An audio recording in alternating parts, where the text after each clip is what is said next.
kesehatan ibu dan anak. Nah, hari ini merupakan video pertama kita ya, memulai perjalanan YouTube ini ya. Ya, perjalanan YouTube channel kita. Jadi hari ini kita berjanji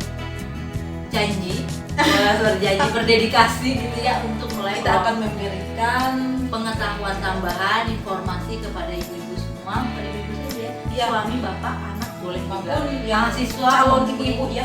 mahasiswa Iya. mungkin bisa juga, teman-teman semua pokoknya yang punya peminatan di kesehatan Ibu dan anak. Sebelumnya mungkin kita kenalan dulu nih tentang background kita nih, kita Betul. siapa sih gitu kan, Kalian berani-beraninya ngomong soal kesehatan ibu dan Iya. anak gitu kan. Nah, saya ini adalah kita berdua. Kami adalah tenaga pendidik ya di salah satu kampus swasta di Salatiga. Di kota Salatiga antara Ya. Solo dan Semarang kotanya tepatnya. Nah, di peminatan kami itu, kenapa kami memilih kesehatan dan ibu anak itu masih berhubungan dengan peminatan risetnya kita ya. Dan juga latar belakang pendidikan Ya, ya. betul. Kalau saya di kesehatan ibu dan anak. Saya juga di kesehatan ibu dan anak. Nah, jadi kita berkomitmen untuk memberikan informasi kesehatan ibu dan anak kepada semua penonton yang Iya. menyaksikan YouTube channel kami. Mudah-mudahan didengar oleh seluruh masyarakat Indonesia. Ya, betul. Supaya menjadi pengetahuan tambahan kepada semua masyarakat yang ada di Indonesia. Oke. Nah, hari ini kita akan membahas tentang Hal yang baru kita alami sampai sekarang ya. Masih berhubungan ya? Iya, masih berhubungan dengan mengapa kita bekerja dari rumah, mengapa kita bersekolah dari rumah, dan tentunya berhubungan dengan kesehatan ibu dan anak. langsung saja bahwa kita hari ini akan membahas tentang transmisi vertikal antara ibu dan Penularan ya. penularan. Apa sih itu transmisi Oh, vertikal? nanti kita lihat, Oke, nanti kita lihat, kita bahas. Oke. Nah, hari ini sesuai dengan tadi judulnya, teman-teman bisa lihat sendiri tadi di gambarnya bahwa ibu hamil bisa ditularkan oleh menularkan virus corona kepada janin yang mereka kandung. Iya, banyak berita ya, Iya, tentang banyak itu ya. berita dan itu sangat mencemaskan ibu-ibu hamil di rumah sana. Mungkinkah ibu hamil bisa menularkan virus corona kepada janin? Betul. Nah, apalagi infeksi virus corona ini sangat berbahaya ya. Kita tahu bahwa semakin banyak korban yang ada di Indonesia. Dan juga angkanya semakin lama semakin tinggi ya. Betul. Kemarin saya lihat katanya bertambah 3.000 kasus Dalam dalam 10 hari. Betul, dalam satu hari. Nah, karena begitu banyak, tapi kita juga jangan gampang percaya loh dengan berita-berita yang ada di media sosial ataupun di forwardan WhatsApp gitu ya, bahwa banyak berita yang beredar terus biasanya simpang siur atau tidak valid gitu kan, sehingga tidak bisa kita pastikan kebenarannya. Bahkan sebenarnya sejak pandemi ini ditemukan tahun 2019 ya, Tahun 2019. akhir 2019 sehingga kita dinamakan COVID-19. Nah, sedangkan untuk di Indonesia sendiri COVID-19 ini Sudah ada sejak bulan Maret ya, Maret 2020. 2020 mulai ada laporan. Nah, kira-kira apa sih definisi dari COVID-19? Oke, apa sih? Pasti teman-teman semua udah paham sih ya, udah sering familiar dengar gitu kan.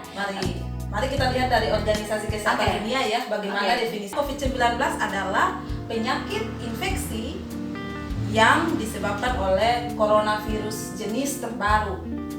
Virus jenis terbaru. Nah, Coronavirus virus ini itu maksudnya sebenarnya gimana sih? sudah ada sebelumnya seperti virus SARS, virus influenza, tetapi jenis terbarunya ini yang kemudian dinamakan COVID Coronavirus 2019. Oke. 2019, makanya disebut sebagai COVID-19. Nanti diambil ujungnya gitu ya. Iya.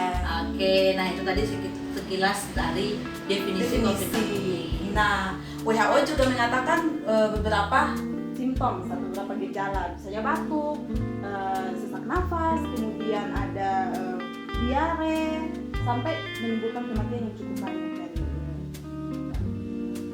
Ibu manusia Tidak semua ya. hanya ibu ya. Dan tidak hanya di Indonesia, di seluruh dunia gitu ya. Nah, selanjutnya nih kalau tadi ini kan bercerita tentang definisi, kemudian gejala, kemudian apa sih corona ini, kenapa sih, bagaimana sih caranya dia menular. Ini juga sebenarnya teman-teman pasti sudah tahu, tapi kita mau menginformasikan sesuatu yang berdasarkan tadi data dan fakta gitu. Jadi coronavirus itu ukurannya kecil ya, sangat-sangat kecil, sekitar 5 mikron. Nggak bisa dilihat kasat bisa mata dilihat ya. kasat mata ya, dan menular lewat droplets air liur. Nah itu yang ditemukan sampai sekarang, jadi antara satu orang dengan orang lain, makanya harus pakai Air liur aja atau dari cairan lain dari bisa? droplets. Droplets ya, Air pokoknya liur. droplets. Droplets. Oke. Iya. Nah, apa sih hubungannya dia dengan topik kita? Tadi kita kan selalu mengatakan bahwa kita tuh di kesehatan ibu dan anak gitu ya. Nah, teman-teman juga pasti sudah dengar banget beritanya bahwa terjadi kenaikan bahkan sampai 3 atau 4 ribu ya, Iya. 400 ribu ya mungkin ya, 400 ribu terjadi kenaikan Wow. angka kehamilan di kehamilan. Indonesia. Wow. Selama pandemi ya. Selama pandemi. Pandemi itu tidak sampai belum Belum setahun setahun loh, tapi Iya. sudah terjadi kenaikan 400 ribu. kehamilan baru. Wow, gitu Luar ya. biasa. Nah, sehingga ini yang menggelitik kami, membuat kami tertarik untuk akhirnya mengulik tentang tinggi apa tidak berbahaya kalau misalnya semakin banyak ibu hamil di Ya, era pandemi pandemi ini. COVID-19 ini gitu loh. Sehingga kita ingin membahas kecemasan dan pertanyaan-pertanyaan dari ibu-ibu hamil, apakah COVID-19 ini bisa tertular dari ibu ke Oke, baik. Ke janin. jadi Iya. belum lahir ya ini ya. Lahir. Nah, di Sleman kalau tidak salah ada beritanya bahwa memang dari BKKBN atau Badan Keluarga Berencana Nasional di Sleman, Yogyakarta mengatakan ada penurunan penggunaan alat kontrasepsi. Itu yang membuat kenapa kehamilannya tinggi. Iya, kenaikan tinggi. Jadi dan bukan itu alasannya, Oh, bukan itu Men. juga ya? Alasannya adalah banyaknya perusahaan yang mem-WFH karyawannya. Bekerja dari rumah. Bekerja dari Semakin rumah. besar kemungkinan untuk hamil ya. Ya, betul. Oke, nah terkait dengan transmisi vertikal, tadi kita sudah sebutkan transmisi vertikal tanpa tahu artinya apa Iya. sih sebenarnya transmisi vertikal itu. Transmisi vertikal adalah penularan dari ibu hamil ke janinnya. Jadi Penularan virus ya. penularan virus dari ibu ke janinnya. Jadi ini sekali lagi belum ibu melahirkan, tetapi Ya. ibu yang hamil. Jadi kami berharapnya supaya nanti apa yang kami sampaikan ini mengurangi kecemasan ataupun kegelisahan, kegalauan gitu ya Dari ibu-ibu ibu-ibu. hamil yang 400 ribu 400 orang ribuan tadi ya. Mungkin sudah banyak loh. Ini Ya, kita sudah tanggal banyak. berapa ini? Ya mungkin hampir 600, 700. Nah ini kami akan menjawab kegalauan 700 ribu atau 800 ribu ibu hamil yang ada di Indonesia. Iya. Saya akan tampilkan beberapa referensi penelitian mengenai kemungkinan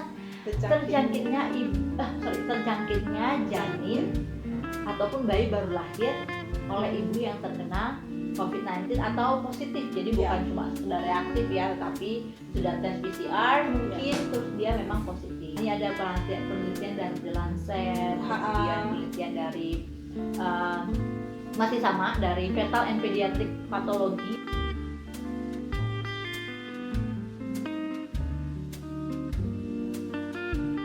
Nah, beberapa penelitian yang dilakukan di China ini ya tadi ada The Lancet, kemudian juga ada penelitian dari Yang Taylor dipublikasikan di Fetal and Pediatric Pathology. Nanti Iya. kami akan berikan linknya ya supaya teman-teman bisa akses juga. Iya, bisa. Oke, nah mereka menemukan bahwa memang ditemukan banyak sekali ibu hamil yang terjangkit virus corona atau Iya. COVID-19 di China waktu itu. Iya.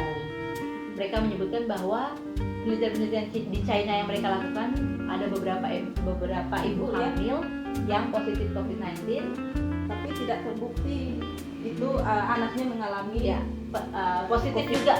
Iya, Bayi yang baru COVID. dilahirkan tidak ditemukan menderita COVID-19 Betul, juga betul. ya.